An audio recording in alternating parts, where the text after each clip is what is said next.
What's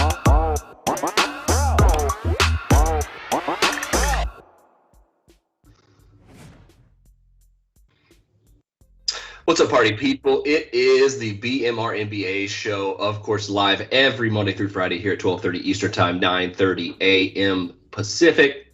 I am Jordan Sharp, riding solo today.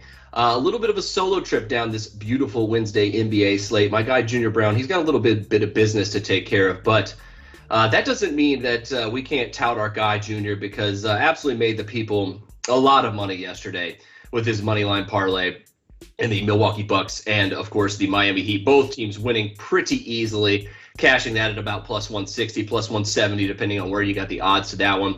Yesterday, only a 5-game slate, but, man, if you watched the show, you probably cleaned up yesterday. Let's be completely honest. I didn't have anything official for yesterday, but I definitely tailed Junior that moneyline parlay and, of course, had a little bit of a sprinkle on the Miami Heat last night. I talked about doing that. I said I was a Bam Adebayo injury update away from doing it. He ended up getting upgraded to probable. We ended up cashing some money with Miami yesterday. Almost wire-to-wire victory after the first quarter there. Obviously a little bit shaky, but the Heat just poured it on second and third quarters and kind of coasted to a victory there at the end. Kyle Lowry with some dagger shots. Look, the Mavs got problems. I'm still putting the Mavs in automatic fade territory right now. I have to. The Heat, they're essentially exploiting most of the weaknesses that we talked about yesterday on our show. Not only the fact that their defense is good, but they have size issues.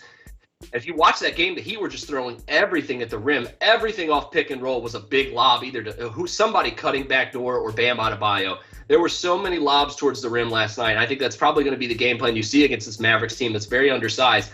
Now they have a back-to-back, obviously, coming in here today against San Antonio. We'll talk about that here in just a second. Kristaps Porzingis upgraded. That could help the size issue, but we know it's not going to help the rebounding much. Obviously, just touched on the Bucks.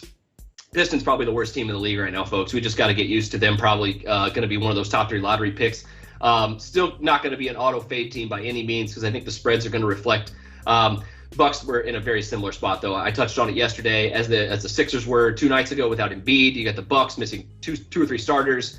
Didn't matter. Giannis Antetokounmpo actually crushed the Pistons yesterday. Speaking of getting to the rim. What did we say about the Kings? What do I keep saying about the Kings? The Kings are legit. The Kings have a really pretty stout backcourt that defensively gave the Jazz guards a lot of trouble. If it was not for Mike Conley's heroics yesterday, I think he made 6 threes, they would have lost that game outright. The Kings were leading, I think, with 4 minutes to go in that ball game. The fact that they were 9-point underdogs, I'm having a lot of remorse yesterday that I didn't jump onto the Kings because I'm fully on the bandwagon now.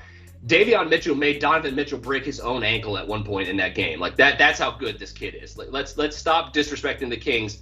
I'm afraid that, though, the discounts on the Kings are probably going to be over pretty soon. Hopefully, though, if they would have won outright last night, maybe I would have believed that. Hopefully, we'll still get some more bargains at the Kings going further. And then, oh, boy, the Suns game. Man, that if you had Suns yesterday, you better just count your blessings. Cause, you may have just pulled a lottery ticket out of the hat yesterday. Pelicans just came out firing away in that game early and often.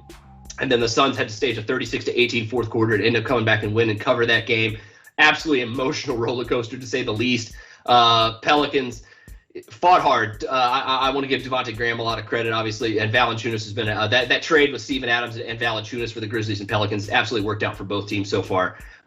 He had a huge game, but wasn't enough for the Pelicans. And then the Rockets. What's funny to me about this Lakers-Rockets game is this morning, because I felt I was asleep long before this one ended last night.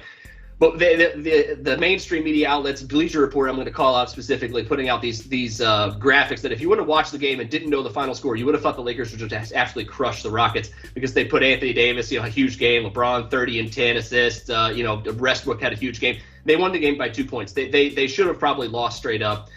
They were losing at halftime. Things are not all rosy in Tinseltown right now. I really wish that people bought into that, but once again, it just means they're going to continue to be overvalued. It just means that potentially we're going to have opportunities to fade them in the future. Because talk about them and the Mavs of last night, 2 teams I've been fading pretty much judiciously so far to start the season. Hopefully see if that continue here this one. That's enough about 5 games late yesterday. We got too much business to talk about today. Because I'm riding solo, we're covering 7 games today at this big slate. I believe there's 11 overall. So we're getting most of them on there. And obviously, if you don't see anything here. If we don't cover anything here today in this show, make sure you check out BMR, bookmakersreview.com. You'll check out all the stuff. I got an article up there today on the Bulls and Sixers game. Let's kick it off here with today. Let's start off with New York and Indiana here. Game of the night here in Naptown, to say the least. New York coming in with, one of the better defenses in the entire league, especially here in the Eastern Conference too, along with Miami. Been taking a lot of money. Everybody seems to think New York is going to dominate Indiana in this game, and I'm not quite sure on that. I'm staying away from this game because I think the spread is right. I think these two teams are pretty evenly matched. I do think New York deserves at least a slight lean because they do match up very well against this Indiana team. They're going to give them a lot of problems because of two things I've mentioned on this show and two things that's basically mentioned any time you have to talk about the Pacers is defense and rebounding. Two separate things, defense and rebounding. Defense has not been great this year. Defensive rating almost 111 points per 100 possessions. That ranks 26th in defense so far this season. Obviously, very small sample size. And some of their losses have been pretty lopsided, which obviously is going to have a bit more of a factor when you talk about early season metrics here. But this is a New York team that, despite their rebounding issues so far to start the season, and despite their issues with their front court depth right now behind Julius Randle and Mitchell Robinson, because I think you both have Taj Gibson and Nerlens Noel still questionable for this game, is if the Indiana Pacers can rebound the basketball tonight and outplay this Knicks front court, they're going to win this game. Because the backcourt, I think, with Brogdon looking like he's going to be back tonight, with Karis LeVert back and healthy, you have the horses here for Indiana that can, defend the guys that they need to defend out on the perimeter, and Fournier and Kemba Walker, and then Rose obviously coming off the bench. They're going to try to, I think, speed this Knicks team up a little bit tonight. Rick Carlisle not known for his pace, but if the Pacers want to try to get into an old school kind of slow down half-court battle with the Knicks, they're going to lose. It's as simple as that. They need to get out on the break and force New York to play from behind because that's how you beat this Knicks team. The Knicks are built to slowly gain a lean on you and just grind you down in the second half defensively and with their offensive pace. Because defending this Knicks offense, it takes a lot out of your opposing team's defense as well on the other end because it just takes so much energy and they play at such a methodical pace that you have to defend them for long stretches of the shot clock, and it's simply just not feasible for lesser teams to kind of hang in with them. I don't think Indiana is a lesser team. I do think they have been very Jekyll and Hyde this year, though. So if I had to make a lean on this game, I think I would lean Knicks, but I'm definitely not ready to make that official because I do not want to disrespect the hometown Indiana Pacers, I should say, even though it's mostly Indianapolis that just supports them around here, but I digress. Probably going to be a pass for me on that side of the thing. Total for this game is also very, very low. But the thing is, if my lean is correct and the Pacers do try to speed this game up, I think you could see the over probably play in this one. I think the low 3-point percentage so far early in the year and the lower scoring is probably been a little overblown because you've seen pace also increase a little bit this year as well. So I think you have to play both those things in factor. Early season, shots aren't falling. Guys are trying to shake off the rust from the offseason. I'm not ready to say that it's a trend that's going to be completely stretched out the entirety of the season, but a lot of question marks in that one too as well. Let's get to the next game here because this one I do have a play on. This one I have a lot of thoughts on, and I just want to know who's coming with me.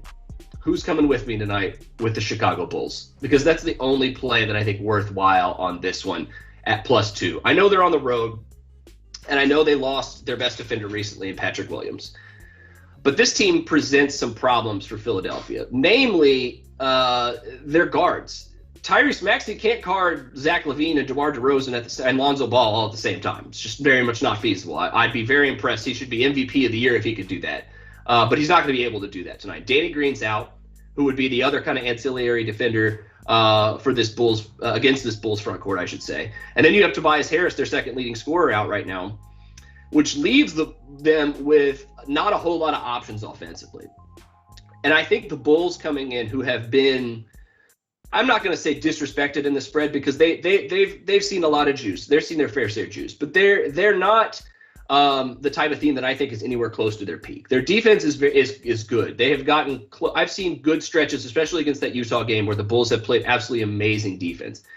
But they match up well here, and with Philly missing some of their guys, excuse me, the Bulls present most of the upside in this game. And I just don't think that Philly without Harris is going to be able to match the offense here. You're talking about a Bulls team that I think is one of only 3 teams early on this year that ranks in the top 10 in both offensive and defensive efficiency. Junior and I talked about this early in the year, and I think that we're slowly starting to see that correct, but the Bulls offense is not even close to what they can be, and I think they've started to show that over the last few games. Even with Philly being one of a very formidable defense and having a lot of good guys that are going to now get more minutes now that Tobias Harris isn't playing. Matisse Thybulle probably being that main guy who's going to be the other defender here, I think, for Tyrese Maxey against this Bulls backcourt here. He's going to have to be. He's going to have to be matched up against DeRozan or Levine for basically the entirety of this game. And I'm not disrespecting him by saying that he's kind of I'm not mentioning him initially here with these defenders. I'm just saying that him not being on the bench is going to leave a hole there now, because now that he's probably going to have to come into the starting lineup with Furkan Korkmaz probably as well, you're looking at a depleted bench, a Philly bench that was looking really good here lately in their last 3 wins. And now they don't have those guys, and now you have to bring on guys that haven't been getting the rotation necessarily here lately. You got to bring on guys that are young, don't have a ton of experience, and are going to have to go up against some formidable opponents here for Chicago tonight. I think this building's going to be hot. Definitely going to be a playoff-style game. I just think the Bulls are the better team. I'm going to go with the better team taking points, I think 9 times out of 10, regardless of situation, especially when you consider that Philly is a little bit banged up right now. Give me the +2 here with the Bulls on this one. Let's move on to another game of the night, another one that I have a play on, and another one that I think I am very excited about to talk about as well is the Atlanta Hawks heading into Brooklyn to play the Nets. We know, I think, the first couple things you think of when you think about the Nets. Obviously, number 1 is is Kevin Durant. Number 2 is James Harden. I think I'm going to make the argument for number 3 being their early season defense, though.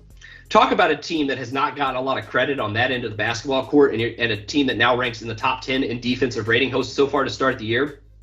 Opposite of them being the Atlanta Hawks, a team that I have touted on this show several times, their defense hasn't necessarily showed up, especially in those games against the Washington Wizards. But on the road against a team that projects to be one of the best, if not the best, in the Eastern Conference at some point here in this season, I think the Hawks are going to be up for this game. I think DeAndre Hunter is going to look at this as a benchmark game for him and his career, basically being glued to Kevin Durant all night. They're not going to be able to afford to help him much with James Harden still on the floor, and obviously the Nets still not having more offensive options than just those two, even without Kyrie Irving. But if Atlanta's only choice basically in this game is to defend, they have no choice. And if the Nets continue to play defense, I love the under here. I got it at 220. I think that's a pretty good value, at least by 4 or 5 points, if this game is played to the pace that I think it's going to be played in, because that's another thing that I think hasn't been talked about a lot. Brooklyn down in pace a little bit. Atlanta down in pace just a little bit. If the Hawks think that they're going to get into a shootout with the Brooklyn Nets tonight, win this game, they're sadly disillusioned. The only way they're going to win this game is to defend all 4 quarters and just hope that you can make enough shots on the road to stay with this team and give yourself a chance to win.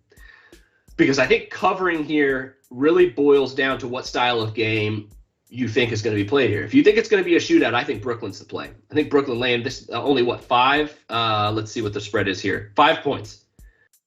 Down a little bit too, so there's been money coming in on the Hawks. If you look at this game as a shootout, I think Brooklyn is the way to go. If you think Atlanta's going to be successful in defending or at least slowing down one of Brooklyn's 2 stars, they don't have to stop both of them. That's too tall of a task. But if they can slow one of them down, they give themselves a chance to win this game, especially covering. I think you have to take the points here. But for me, I'm kind of combining both of those things. I think both of these teams, kind of hurt the other's offense a little bit with their defense tonight. Not enough to, maybe to make this an easy under cash, but I think that the books are spotting us just a few too many points here with this total. I see a couple of 220.5 still on the board. I'm not sure if that's just a stale line that's gone by now. I saw it at either 220 or 219.5 when I was looking at it this morning. But if you can find a better number, by all means, grab it. I think if the pace of this one is where I hope it will be, I think you see the under cash pretty easily so far. You got Brooklyn ranking 13th in pace, just over 100 possessions per game. And then Atlanta right now down to 25th in pace at 99.4. I'm really hoping for a slow pace kind of defensive style of game here. And obviously the Nets offense so far not been extremely efficient either, ranking down in the bottom third of the league so far in offensive efficiency. So a lot of things working towards the under here in this game. It's kind of a trendy bet, or not just a trend bet. Not trendy, I should say, because I definitely don't think the under is going to be that popular here between these two teams with a lot of offensive firepower. But these shots can be missed, and if that's the case, the pace is going to be slow enough to give us a chance here. in this one. Let's move on to a game I was super excited to bet last night. I'm not so excited anymore. Clippers and Wolves coming at you from Target Center in Minneapolis. And, man, I was ready to do it. I was ready to take the Wolves in this game. I was lined up and ready to do it. And then what happens? D'Angelo Russell gets ruled out. I don't think that kills it. So they didn't move the line much. Basically only moved it a half point. You're looking at 1.5 right now for the Minnesota Timberwolves. And they still have some guards that are going to get some minutes tonight that are going to give the Clippers some problems. The Clippers are not a team I am ready to bet on by any means. Especially, they're one of those teams that I'm a little surprised that they are laying points on the road against anybody right now. They almost lost that game against Oklahoma City 2 nights ago, guys. They are lucky that they have Paul George. Paul George is worth every penny. I know it's very trendy for people in Indiana to hate on Paul George. I can't do it. I can't join that club because he's just too good. And I know people just love to, just follow the narrative on him. But the narrative's mostly wrong on Paul George. And he just keeps proving that. He proved it last year when Kawhi went out. He's proving it now this year, even though the team around him is not very good. And they're having some problems right now. But to be honest, the spread seems kind of right. It seemed right with D'Angelo Russell. It seems kind of right without him. I mean, the books I just don't think are taking any chances anymore. And I think it's mostly that they're saying we're going to give the Wolves some respect here. This is essentially a pick 'em. Even with no D'Lo tonight, we don't want to disrespect the Minnesota Timberwolves because they've been too consistent so far to start the year. And the main area that they've been able to do that has been defensively. Now, granted, it's not under 100 points per 100 possessions that they're allowing anymore. They've slowly been falling down. They're still only 7th. At 3-3, that's pretty impressive. The teams that are ahead of them, only the Clippers, have a better defense and a worse record. And that kind of leads me to another lean on this one is the under, especially with D'Lo out. That kind of makes me think that this pace could be maybe a little bit lessened without D'Angelo Russell. Maybe the Wolves are a little bit more methodical in their pace here in this one. But I think the books have kind of planned ahead for this one. 212.5 is a very, very, very, very low total. In fact, it is one of, if not the lowest of the game. I think Toronto, Washington, Boston, Orlando both at 212 as well. Not a whole lot of threes need to be hit tonight for the over to cash on that one here. So I'm going to stay away. Only leans on that one for me here in this one. Let's move on to this next game. Late night affair here between the upstart Charlotte Hornets and the Golden State Warriors. I'm a little surprised because I know Junior has mentioned on the show that he's all in on the Charlotte Hornets. So I'm kind of surprised that there wasn't a little bit more action on the Hornets here overnight and the spreads moved in favor of Golden State. But that being said, I think it's right. I think that this is one where the public and the sharps may actually be on the right side tonight because I think that the Warriors just should not be disrespected. Their defense has been incredible and they match up extremely well against this Hornets team who, let's face it, doesn't play a whole lot of defense. The Hornets may be offensive efficiency-wise very good this year. Their defense is 28th right now, whereas you're going up against the second-ranked defense in the NBA.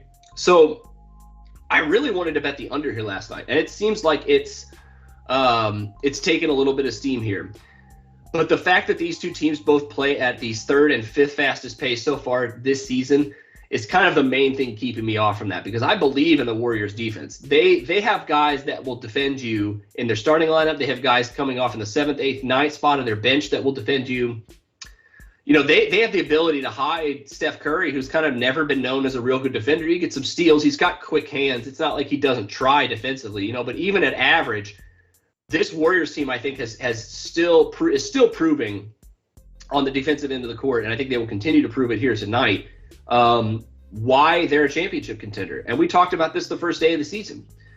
The Warriors are one of the best values to open the year, and I think slowly the books and the public and the sharps and everybody else who watches basketball are slowly realizing that the Warriors are back. Regardless of what they get from Klay Thompson, they're still really good. They can get Klay Thompson back.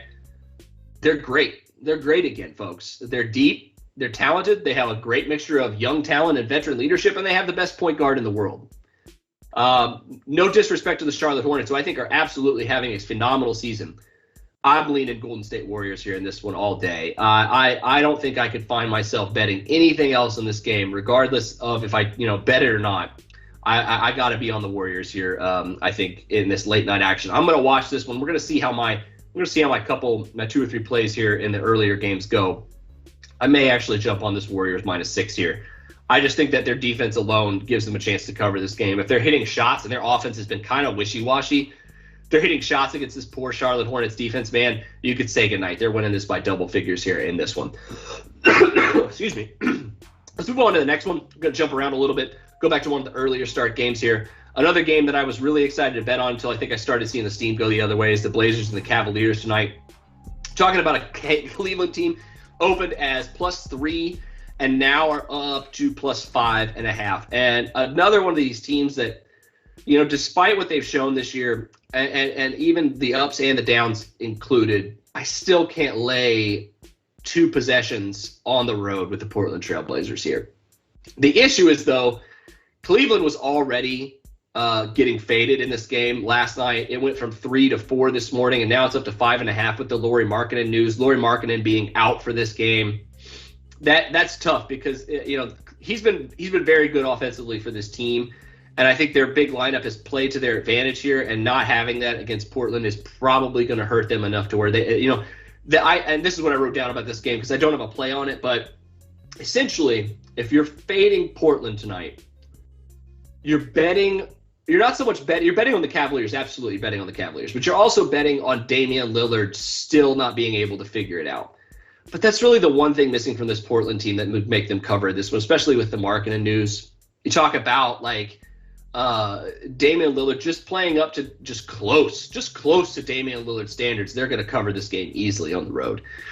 So I'm not going to be the one to step in front of the Blazers here in this spot, even though I've been very enthusiastic of betting the Cavaliers. I think I may actually would have jumped on this if it wouldn't have been for the Markkanen news, but that's kind of scared me away at this point. So I'm kind of glad it's happening because they're like I said, they're Damian Lillard's 35 points tonight away from figuring this out and easily covering this game. So you want to continue to bet against Portland, you're just betting, I think, against the Lillard. If you want, I know Cleveland's a good team, and I don't want to disrespect them at all. They match up very well against these 2 guards tonight. It's going to be a great battle. One I'm actually pretty excited to watch, which is crazy to think. But Garland and Sexton versus McCollum and Lillard is going to be a great television here tonight, even with other good games on in this early slate as well, like Chicago, Philly, and New York, Indiana, like we've talked about.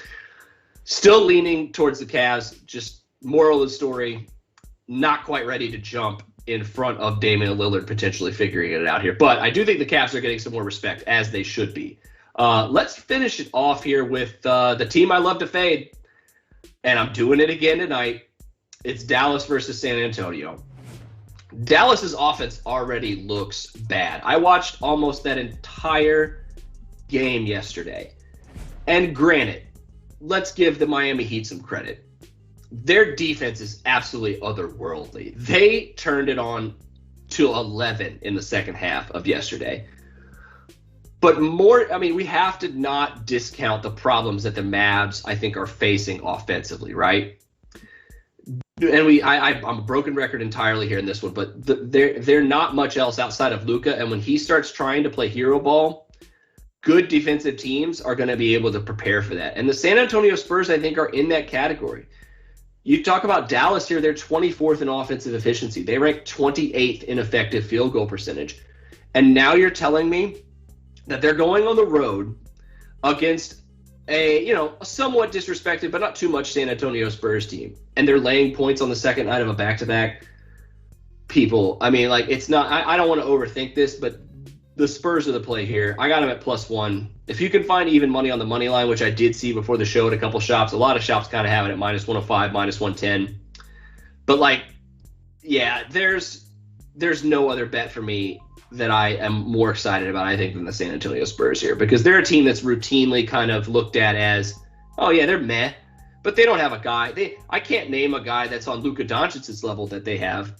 But collectively, they got a lot of great guys. And, yeah, they may not have the star power just yet. They may have a few guys that have that potential, though.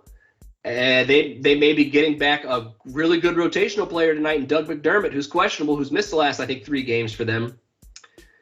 A lot going on for the San Antonio Spurs here. I just can't figure out another one of those teams. And the theme of today, if you have not noticed, is fading or at least very much questioning these road favorites. I question Portland being a road favorite here, not ready to jump in front of them.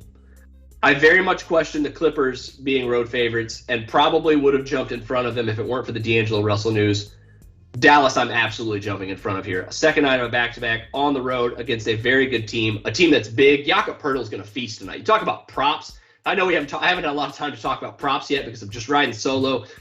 I'm trying to just give you everything that's in my brain here in a 30-minute spectrum, and I know that that's almost impossible on this show, even with one person, let alone two, what we usually have. But if you're talking about any prop that I'm like would be really excited to line up tonight, give me Jakob Poeltl tonight, points and rebounds or something, because he is just going to dominate anybody who stands in front of him. I don't care if it's Porzingis. I don't care if it's Dwight Powell. No one is going to be able to keep him off the boards tonight. And he's gonna. I mean, he's been one of the more efficient players offensively too to start the year too. Jakob Poeltl is hurting people, folks. You combine that with the guard depth this Spurs team has and the diversity that they're going to be able to throw at Luka Doncic tonight defensively. I will gladly take the point. Give me the point. If I lose, I lose. I'm still going to feel good about it because, as I said, Dallas is kind of right there with the Lakers and a few other teams and just complete auto fade right now. Let's wrap it up, folks. I know that was a lot. We are almost out of time. I know there's a few games that we have not touched on. Toronto and Washington, Boston, Orlando. Didn't get a chance to touch on them. Denver and Minnesota, that home and home. We touched on them Monday. Didn't feel the need to do it here. That's a tough one specifically. But if you want to find any more information on these games, obviously check out bookmakersreview.com. But let's wrap it up here with the pick so far in this one. I got a trifecta for you tonight. I know one of them is not on the board here, but I'll go with that one first. That one I wrote up for BMR. You can find that one on the site currently right now, bookmakersreview.com. Chicago Bulls +2. We're going with the Spurs +1, and we're going with the under in Atlanta and Brooklyn at 220 points. If you want to get frisky tonight and do a little ode to Junior, who I know wasn't here but should be back tomorrow, get a little money line parlay action. Do it. Give me the Spurs and the Bulls tonight, a little money line parlay action too. Let's see how that works out. I usually am not a parlayer unless it's with my free bets. Always parlay your free bets, folks. Don't let the books just hand you $10 or $20 free bet and accept that and just put it on a straight wager. No, hit them with a 4 or 5 team parlay. Turn that 10 or 20 bucks into 100 or 200 bucks. But yeah, the 2-team money line parlays with the short spreads tonight with San Antonio, Chicago, looking mighty fine. I hope you cash. Hope you cash everything. Not just these picks, but all your picks tonight. Obviously, like and subscribe at the YouTube channel. We cannot thank you enough. It means more than you know for you guys not only to watch the show and give us a view, but to be engaged as well and like and subscribe here on the BMR YouTube page. That'll do it for me. Of course, we'll be back same time, same place tomorrow afternoon, 12:30 Eastern, 9:30 a.m. Pacific. Of course, you can catch the replay at any time of day. And of course, until tomorrow, best of luck on all your NBA picks. We'll see you Thursday.